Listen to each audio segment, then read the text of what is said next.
Assalamualaikum warahmatullahi wabarakatuh. Bertemu lagi dengan saya, pendamping desa Kecamatan Bambalamutu.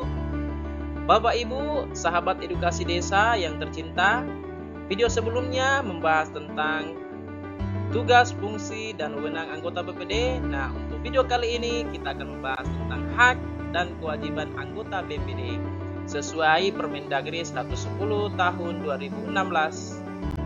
Bapak Ibu, sahabat edukasi desa yang tercinta dimanapun Anda berada. Nah, apa sih hak BPD? Nah, hak BPD itu Bapak Ibu sekalian, yang pertama, mengawasi dan meminta keterangan tentang penyelenggaraan pemerintahan desa kepada pemerintah desa. Jadi, Bapak Ibu boleh tuh minta keterangan apabila ada hal-hal dalam penyelenggaraan pemerintahan desa yang perlu untuk diklarifikasi. Nah, hak kedua yaitu menyatakan pendapat atas penyelenggaraan pemerintahan desa, pelaksanaan pembangunan desa, pembinaan kemasyarakatan desa, dan pemberdayaan masyarakat desa. Dan jadi dari 4 bidang ini boleh diberikan komentar bagaimana pendapat Bapak Ibu sekalian tentang keempat bidang tersebut.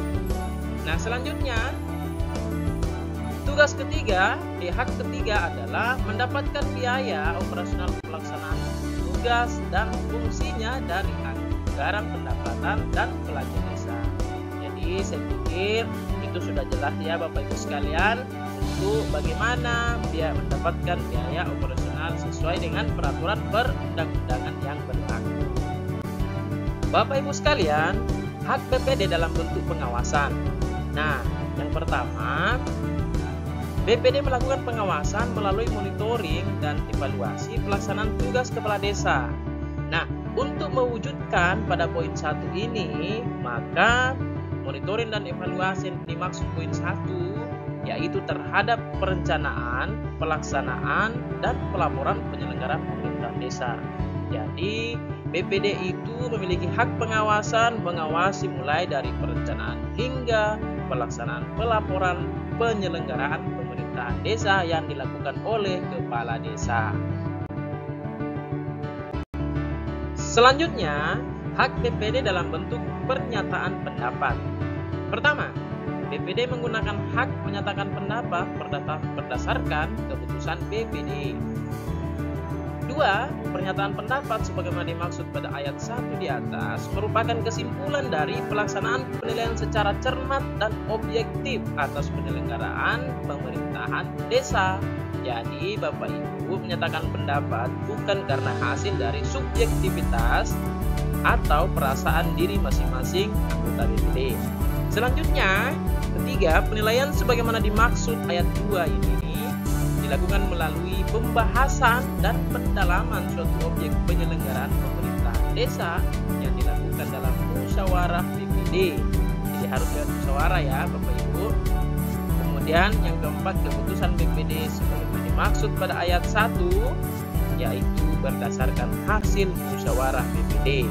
Jadi tidak ada keputusan yang dihasilkan tanpa musyawarah.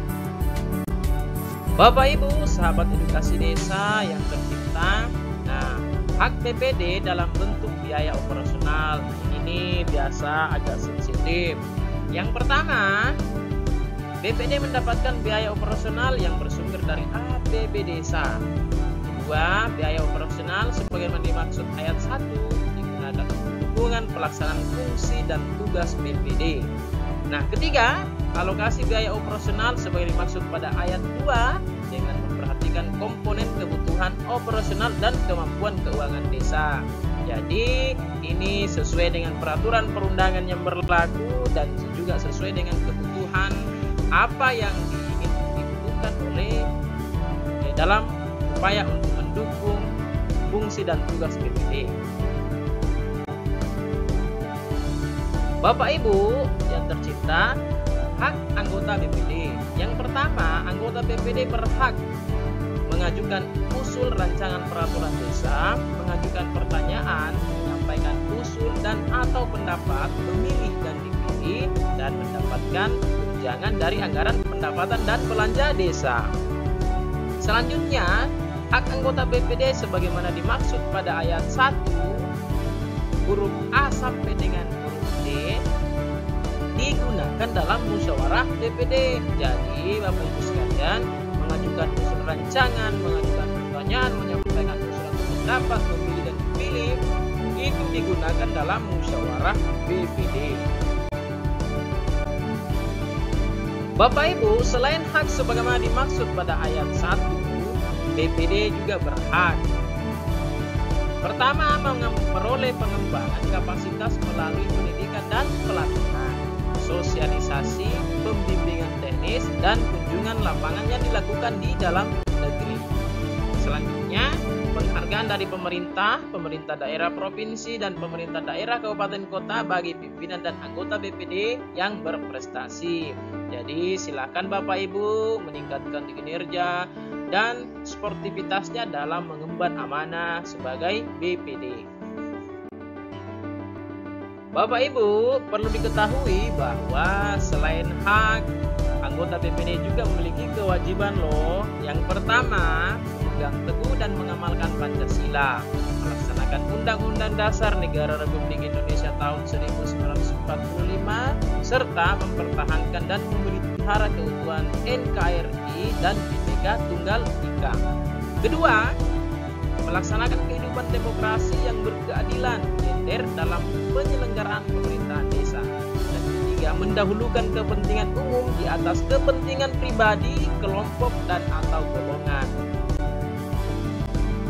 Selanjutnya, menghormati nilai sosial budaya dan adat istiadat masyarakat desa. Menjaga norma dan etika dalam hubungan kerja dengan lembaga pemerintah desa dan lembaga desa lainnya.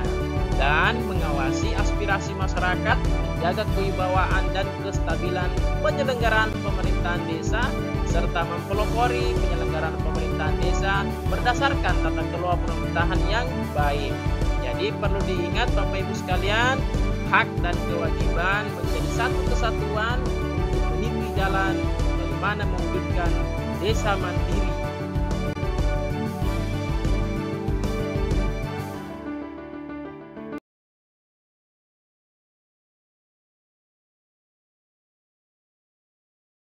Terima kasih. Apabila informasi ini bermanfaat, jangan lupa like, komen, subscribe, dan share kepada teman-teman kita semua. Sampai jumpa di video edukasi desa berikutnya.